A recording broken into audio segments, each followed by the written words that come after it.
I had an experience last night that showed me the power of addiction and to be careful of starting any new ones. It's a lot easier to avoid starting something than to have to worry about stopping it.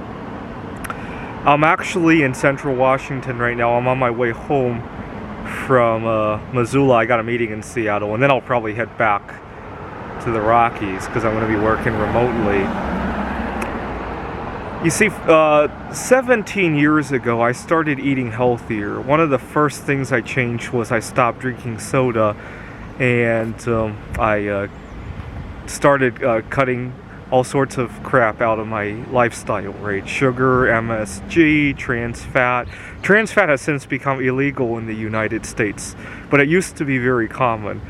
I remember once reading a statistic that 1 out of every 10 calories eaten in the United States was trans fat. But whatever the case is, when I was a kid, we used to go out to Denny's a lot.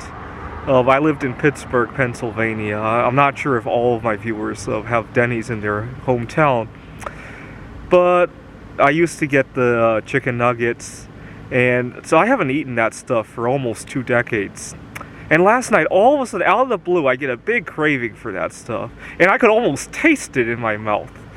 And it made me realize, oh my God, I'm so glad I'm not addicted to other substances, right? Drugs or other things like that. I got a side note that I have to mention here, though. Yes, it was a little bit uncomfortable when I got the craving. But you know what? When I was actually eating it, I used to crave it every day or at least several times a week, right? At least as often as I was eating it, right? That's not even counting the times I craved it when I couldn't eat it for whatever reason, right? I'd much rather get a craving every few decades than every few days. So yesterday, I reminded myself, wow, I used to feel this way every other day or at least every week. Now I'm feeling it once every few decades. I'd much rather it be this way. But it made me realize that I gotta be careful because I had a friend who got addicted to drugs because he had injured himself, and fortunately I don't do any extreme sporting, and so yesterday as I was driving home, at first I was driving about 70 miles an hour. I stopped to take a rest break, and that's when I had the craving, and so for the rest of the way I only drove like 60 miles an hour because I didn't want to injure myself and have to use drugs. I gotta figure out how to put in my medical directive not to give me any painkillers if I were to get injured, because if I were to go out of it for whatever reason, and also obviously about my dietary restrictions, I gotta find some way to put that into a note somewhere.